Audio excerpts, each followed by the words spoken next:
परमात्मा की पूजा क्यों करनी? जिनेश्वर भगवान की पूजा करने के कई अद्भुत लाभ और कारण हैं, लेकिन आज हम प्रभु पूजा के मुख्य कारणों में से एक कारण जानेंगे। पूरी जानकारी के लिए बने रहिए इस वीडियो के अंत तक।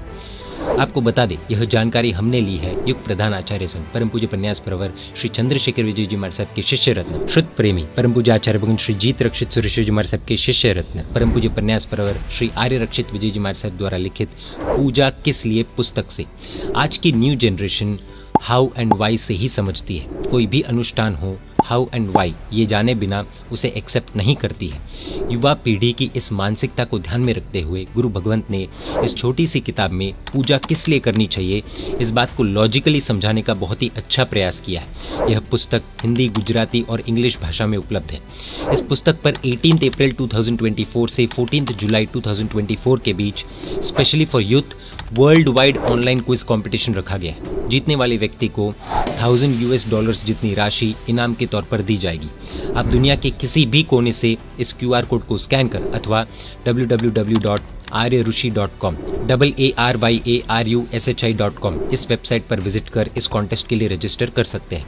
इसके अलावा 56 लकी ड्रॉज भी होंगे, जिसके इनाम कुछ इस प्रकार होंगे, आप स्क्रीन पर देख सकते हैं। अब हम हमारे प्रश्न पर आगे बढ़ते हैं। पूजा क्यों करनी? इसका एक बड़ा कारण है स्वयं की आत्मा का रियल स्वरूप जानने के लिए पूजा करनी। हमें आज तक शायद ये लगा होगा कि पूजा हम भगवान के लिए करते हैं या फिर करनी चाहिए। जी नहीं, हम खुद के लिए पूजा करते हैं।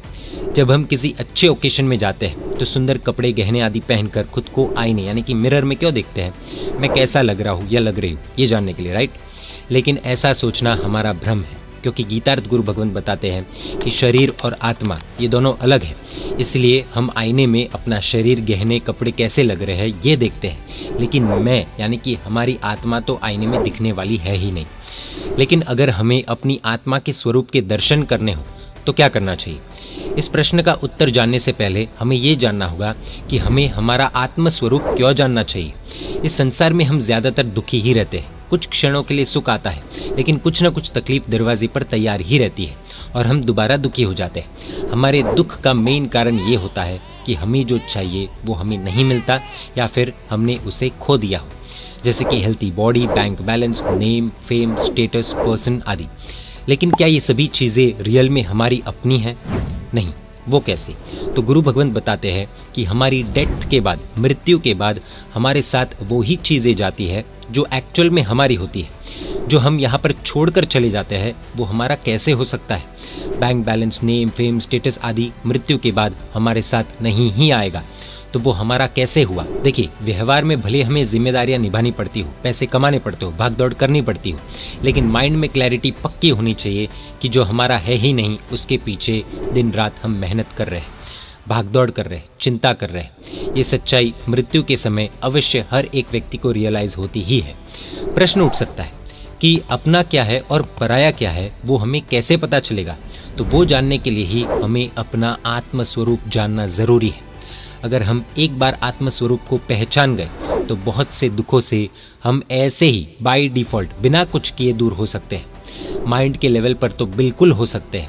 शास्त्रों में कहा गया है कि आत्मज्ञान भवम दुखम आत्मज्ञानेन हन्यते, यानी कि आत्म स्वरूप को नहीं जानने से जो दुख आते हैं वो आत्म स्वरूप को जान लेने से खत्म हो जाते हैं।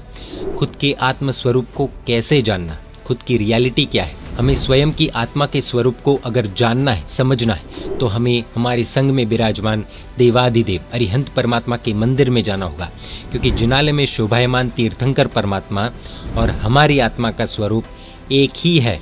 जी हाँ, शायद हम सोच सकते हैं कि ये कैसे पॉसिबल है भाई, कहा परमात्मा और कहा हम, लेकिन ये सत्य है। कैसे? आइए जानते हैं। हमारी आत्मा और प्रभु की आत्मा में कोई फर्क नहीं है। जब हमारी आत्मा मोक्ष में जाएगी तब उन्हीं के जैसे बन जाएगी और दोनों आत्माओं में कोई फर्क नहीं रहेगा। तीर्थंकर परमात्मा ने साधना के बल से अपनी आत्मा को शुद्ध बनाया है और हमने अभी तक परमात्मा जैसी साधना शुरू नहीं की है, जिससे हमारी आत्मा अभी भी अशुद्ध है।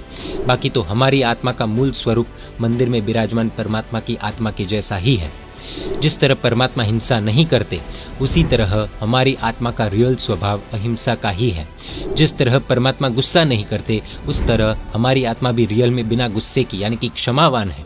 जिस तरह परमात्मा स्वार्थी नहीं है, उसी तरह हमारी आत्मा भी रियल में स्वार्थी नहीं है। जिस तरह परमात्मा में नम्रता, वीतरागता, सर्वज्ञता, उदारता, सर्वजन प्रियता आदि संपूर्ण गुण भरे हुए हैं, उसी तरह हमारी आत्मा में भी मूल में ये सारे गुण दबे हुए पड़े ही है।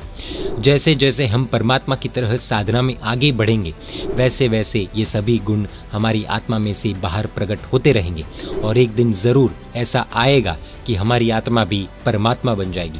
इस रियलिटी को जानने के लिए परमात्मा की पूजा करनी चाहिए। It is like going one step closer to the reality of who we are. यहाँ पर कई लोगों को प्रश्न होगा कि अगर हमारी आत्मा प्रभु की आत्मा जैसी ही है तो हमारी आत्मा में दोष क्यों है, और अगर दोष है, कर्मों का मैल है, तो कर्मों के मैल से गंदी बनी हुई आत्मा को हम किस तरह साफ कर सकते हैं। इतना ही नहीं, न्यू जनरेशन के दिमाग में उठने वाले प्रश्न जैसे कि पूजा के बदले सिर्फ दर्शन कर ले तो क्या तकलीफ है, पूजा में हिंसा हो फिर भी करनी चाहिए, ऐसा क्यों, परमात्मा ने स्वयं अपनी ही पूजा करने के लिए क्यों कहा, इत्यादि कई प्रश्नों के लॉजिकल आंसर्स इस बुक में से अवश्य मिल जाएंगे।